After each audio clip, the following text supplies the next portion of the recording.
Ser podcast.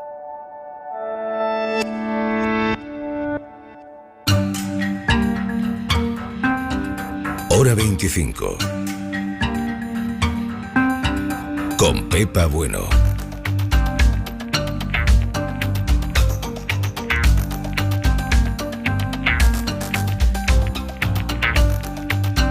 Una imagen lleva ocupando en los últimos 3 días las portadas de los medios de todo el mundo. Si se asoman a cadenaser.com la verán también. La de un enorme buque encallado en el canal de Suez en Egipto.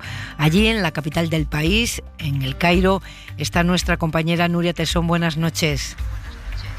Hola, buenas noches, Pepa, ¿qué tal? Es una imagen espectacular porque está completamente atravesado a lo ancho del canal. ¿Qué dimensiones tiene el buque, Nuria? Pues tiene 400 metros de largo y 55 de ancho, lo que equivale a decir que es de grande como el Empire State o como 2 Santiagos Bernabéu.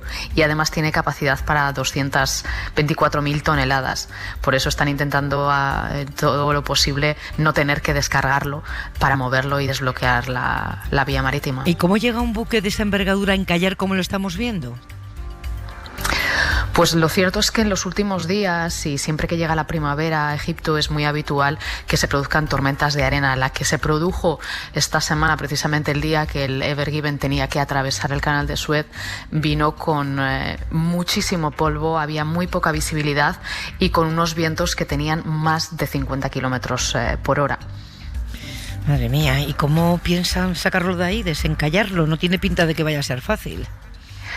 Pues no es nada fácil y los egipcios parecen muy optimistas. Decían que antes del fin de semana lo iban a ventilar, que iba a estar todo listo para antes de la próxima semana, pero hoy han reconocido que ninguna de las tareas que han intentado ha sido posible y que van a seguir intentándolo. Se puede drenar el canal a ambos lados del barco para conseguir que haya suficiente margen. Confían también en que la marea, que va a ser muy alta en los próximos días y particularmente el domingo, ayude a liberarlo. Se puede retirar arena de debajo del casco. Quieren quitar hasta 20.000 metros cúbicos y dicen que ya han quitado bastante, o incluso, como te decía antes, retirar el cargamento, pero eso, teniendo en cuenta que hay más de 20.000 contenedores, es una tarea titánica. Sí, titánica, larga y difícil. Maniobra fácil desde luego no es, y una de las consecuencias es que ahora mismo hay más de 200 barcos parados en el canal a la espera de retomar la navegación. Francisco Toledo es el presidente de Puertos del Estado. Muy buenas noches. Buenas tardes, buenas noches, Pepa. Fuentes del sector nos dicen a la SER que ninguna naviera española ha reportado de momento que tenga algún barco afectado por el bloqueo. ¿Le consta que esto sea así? Bueno, me consta que algunos sí que ha estado afectado, que está retenido, pero en todo caso, de momento son pocos, ¿no? Lo que es cierto es que dependerá de los días que se prolongue esta situación el que tenga un efecto dominó. ¿Y cuántos son los que están retenidos, españoles? Pues yo tengo noticias de un par. Un par de ellos. ¿Y sabemos qué llevaban, qué transportan? Contenedores. Y son... Bueno, son líneas, no son españoles, son líneas que venían a España. Ah, que venían a España. Navieras españolas que vayan con Asia, lamentablemente. No tenemos. Ya no tenemos. O sea, son barcos con destino a España, ¿no? Esto es. Son rutas que enlazan España con Asia. Ya. Quizás sea pronto para hacer balance de las consecuencias del bloqueo, pero se empieza a notar ya. ¿Están atracando menos barcos en los puertos españoles? Bueno, todavía tiene una implicación negativa, porque han sido pocos días y la propia navegación marítima comporta que a veces por tormentas, por mal estado del mar, haya siempre un decalaje. Pero es cierto que en los próximos días se va a empezar a notar menos escalas, obviamente. De hecho, me consta que hay alguna gran naviera que ha desviado ya buques por el Cabo de Nueva Esperanza, ¿no? Que eso supone 8 días más de transit time, ¿no?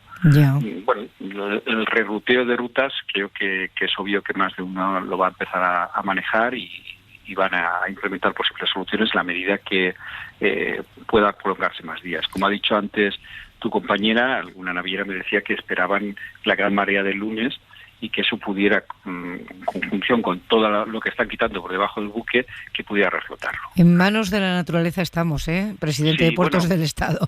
Estamos en manos de la naturaleza, pero yo creo que también por un hecho, ¿no? Porque fíjate que la carrera está por el gigantismo de los buques, sí, pues no lleva aparejado el que las infraestructuras sigan la misma evolución, ¿no? Y esa carrera del gigantismo de las navieras pues hace que las inversiones en los puertos se queden desfasadas, que continuamente tengan que estar recreciendo grúas, aumentando muelles, por el tema del canal. Este es uno de los más grandes portacontenedores del mundo, tiene más de 20.000 TEUs, ¿sabes? Y un gemelo suyo que iba un poco detrás, lo han redotado y han cambiado la ruta, ¿no? Pero de todas maneras también decir que no es la primera vez que encallan en el canal de Suez. En 2016 pasó con 2 buques, en 2018 pasó con otro buque que estropeó sus motores, que incluso colisionaron 3 buques, ¿sabes? Y estuvo 4 días cerrado. O sea, no es la primera vez que pasan cosas así, pero es cierto que esta es muy espectacular por el hecho de que se ha quedado atravesado, ¿no? Y la reflexión esta de que las navieras cada vez vayan a buques más grandes y que las infraestructuras no son a gastito, yo creo que sí que habría que tomarla, ¿no? Pues esa sincronía hay que resolverla, ¿no? Porque si no nos vamos a encontrar con situaciones parecidas cada 2x3. Pues evidentemente yo creo que esto ya es una buena lección para que se reflexione sobre estos temas, ¿no? Ya, el gigantismo en general en el planeta hay que ponerlo en revisión, eso parece claro a todos los efectos también en las navieras. ¿Cuáles son los puertos españoles que pueden verse más afectados por ese retraso que me anticipaba antes? Bueno, en principio los 3 puertos que tienen principal tráfico con Asia son Barcelona, Valencia y Algeciras. Pero después también están Tarragona y Cartagena por el tema del crudo, porque por ahí pasa una buena parte también del crudo de Arabia Saudita, ¿no? Ya, un altísimo porcentaje de las importaciones españolas llegan por mar, incluidas las de China o el petróleo del Golfo, ¿no? El crudo que pasan por el canal de Suez. Sí. ¿Cuándo se empezarían a notar los efectos si esto se prolonga? Sí, bueno, en efecto, fíjate, el 85% de las importaciones españolas viene por vía marítima, el 85%. O sea, la vía marítima es fundamental para el comercio mundial de España porque el 60% de las exportaciones sale por los puertos y el 85% de las exportaciones vienen por los puertos. Y respecto a lo que me decías, pues yo creo que hay que esperar la semana que viene, a ver si efectivamente el lunes pueden reflotarlo, si no, seguramente empezarán a haber reruteos de itinerarios, y eso aminorará el efecto negativo que pueda tener, ¿no? Pero bueno, esperar que las previsiones más optimistas puedan cumplirse, esperemos. En el caso del petróleo hay siempre reservas estratégicas que garantizan el funcionamiento normal durante varios meses, ahí no hay peligro, pero hay componentes para la producción industrial que también llegan por ahí, por mar, si llega al 85%, ¿en ese sector puede haber algún apuro? Bueno, yo creo que los problemas de desabastecimiento no son esperables por el tema que te decía del posible reruteo, ¿no? Que bueno, supone 8 días más de transit time, pero al fin y al cabo hay una posible solución ahí. Y lo del crudo, efectivamente, hay reservas estratégicas. Es más, el temor de los mercados, que siempre tienen miedo ante cualquier incertidumbre, que ha hecho que se dispare el crecimiento del precio del petróleo, pero realmente creo que no es un problema grande y más si se logra en pocos días el poder restablecer el tráfico. Estos días los periodistas que no somos especialistas nos estamos haciendo preguntas que no nos habíamos hecho antes. Si el 10% del comercio global pasa por ese canal, ¿por dónde viaja el 90% restante? Bueno, efectivamente. Bueno, eso es lo que yo. Luego está todo el tráfico entre América y Asia y el tráfico entre América y Europa. Sabes que es totalmente, no pasa por allí, evidentemente. Ya. ¿Y cómo está afectando al resto del mundo? Decimos que a España de momento no mucho, afortunadamente, pero al resto del mundo, ¿dónde están las zonas más perjudicadas? Si esto se prolonga, insisto. Bueno, pues yo creo que el principal problema puede estar en Arabia Saudita, con la exportación del petróleo, evidentemente, bueno, toda la zona del entorno del Golfo Pérsico. Y bueno, al final creo que el mercado busca las soluciones. Digo que si no se restableciera muy pronto, el cambio de rutas va a ser inmediato. De hecho, ya alguna naviera ha dicho que lo ha hecho. Incluso el propio gemelo del Iberguión también se ha desviado ya, ¿no? Yo espero que tampoco sea necesario y que si en los próximos días, efectivamente, con la gran marea esa que se espera, se pudiera restablecer, pues sería la mejor solución. Una última cosa, ¿qué pasa con las mercancías que ahora mismo están a bordo de alguno de los barcos que no pueden seguir navegando y que no van a llegar a tiempo a su destino? ¿Esto puede desencadenar una batalla judicial? Bueno, ahí hay problemas evidentemente cruzados de aseguradoras y de todo, que esto va a tener un efecto dominó, ¿no? Y el efecto de los posibles transbordos que pudieran tener, que no se pueden realizar. Al final, con el comercio mundial marítimo está todo tan encadenado que cualquier pieza que se mueva tiene un efecto dominó tremendo. En Algeciras, por un ataque pirata que afectó a una de las grandes compañías, pues se vio que durante 2 semanas tuvieron problemas en medio mundo, ¿no? Por el efecto dominó de ese ataque. Entonces, bueno, pues al final estamos en un mundo tan globalizado que la situación del transporte marítimo tiene un efecto de expansión tremendo, cualquier problema que pueda haber. Así que el efecto mariposa no solo afecta a la moción de censura de Murcia. Yo le agradezco.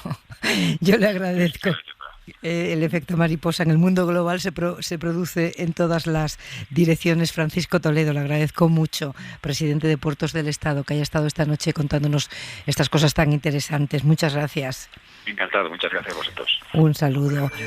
Para quien también es un desastre todo esto, Nuria Tesón, El Cairo, es para el gobierno egipcio, que ha invertido muchísimo dinero en este canal.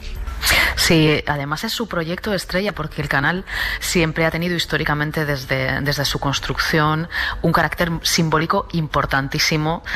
Fue nacionalizado por Nasser, lo que provocó un enfrentamiento con las potencias colonialistas en la época, en los años 50, y el presidente Sisi, desde que llegó al poder tras el golpe de Estado, lo ha querido usar como su proyecto estrella. De hecho, le pidió incluso a los egipcios que formaran parte de este proyecto y que ayudaran a financiarlo, y lo consiguió. En una semana sacó una emisión de bonos al 12% y consiguió cubrir los costes del canal. En 2015 fue cuando se inauguró y solamente tardaron 1 año en conseguirlo. Lo inauguraron, por supuesto, con tintes patrióticos, se acuñó una moneda conmemorativa, se invitó a Sarkozy, a ministros, a presidentes, y se consiguió construir una vía nueva de 72 kilómetros que es paralela a la vía original, que se había inaugurado en el 19, para intentar reducir ese trayecto que antes se tardaba casi 19 horas, casi 20 horas, y ahora se supone que se tarda 11. El problema que está pasando con el Ever Given es que esa doble vía está en el norte y el accidente se ha producido en el sur, con lo cual sigue taponando el tráfico porque ahí no está duplicada. Con lo cual Egipto, y a pesar de que están haciendo lo imposible por liberarlo, de que han recibido la oferta de Estados Unidos, de que tienen un equipo de Países Bajos, teme no poder conseguir primero la buena imagen de que todo funciona perfectamente en el canal, y luego su propia economía verse perjudicada por ese desvío del que hablaba ahora mismo, de barcos por otras rutas alternativas al canal de Suez, cuando ellos precisamente lo que pretendían era aumentar el paso de barcos y aumentar el tonelaje y las dimensiones de los barcos que pasaban por el canal de Suez. Claro, la desviación de la que nos hablaba el presidente de Puertos del Estado. Nuria Tesón, gracias, buenas noches. Buenas noches a vosotros, gracias. Aún nos queda un ángulo en esta historia. Miriam Jiménez, experta en comercio internacional. Muy buenas noches. Hola, buenas noches, Pepa. Miriam, tú has montado tu propia empresa para dedicarte a esto, a asesorar a empresas cuyas mercancías dependen de la vía marítima, ¿verdad? Sí, exactamente. ¿Y qué tipo? Sí. Justo ahora en este momento tan difícil, pues he tomado la decisión. ¿Y a qué tipo de empresas asesoras? ¿Con cuáles trabajas? ¿Qué tipo de cosas mueven las empresas que trabajan contigo? Pues como estoy en Castilla-La Mancha, que lo que más predomina es el vino, una empresa importante es dedicada al sector vinícola. Luego también una cerveza artesana, que fue la premiada a la mejor cerveza artesana del mundo. Y un poco de alimentación, por ejemplo el ajo que viaja mucho a la parte de Asia.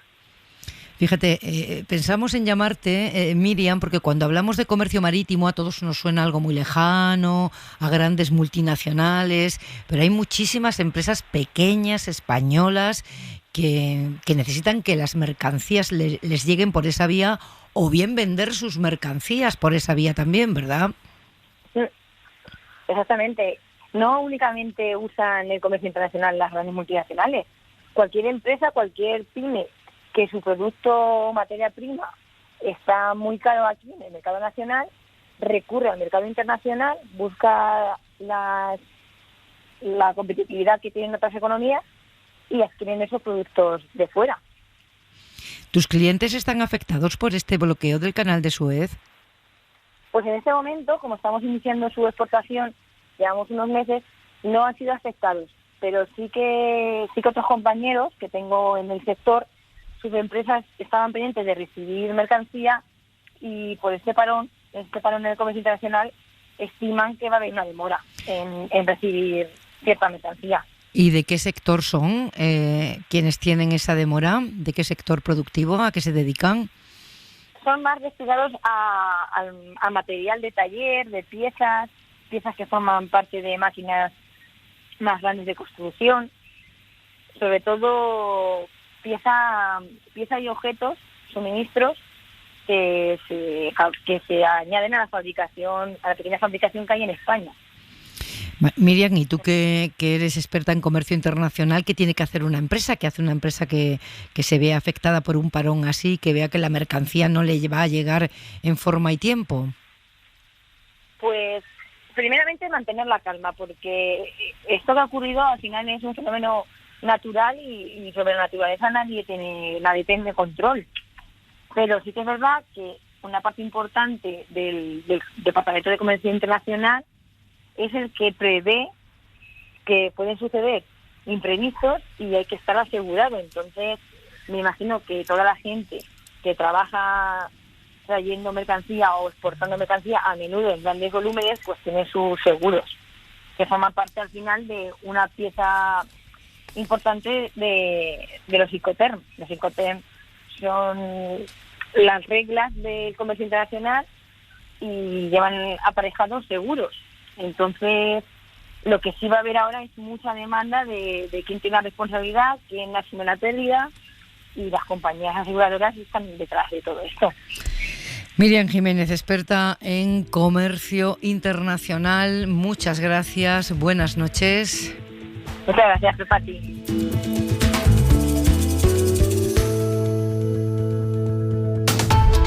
Suscríbete a Hora 25. Todos los episodios y contenidos adicionales en la app de Cadena SER y en nuestros canales de Apple Podcast, Spotify, iVoox, Google Podcast y YouTube. Escúchanos en directo en la SER de lunes a viernes a las 8 de la tarde.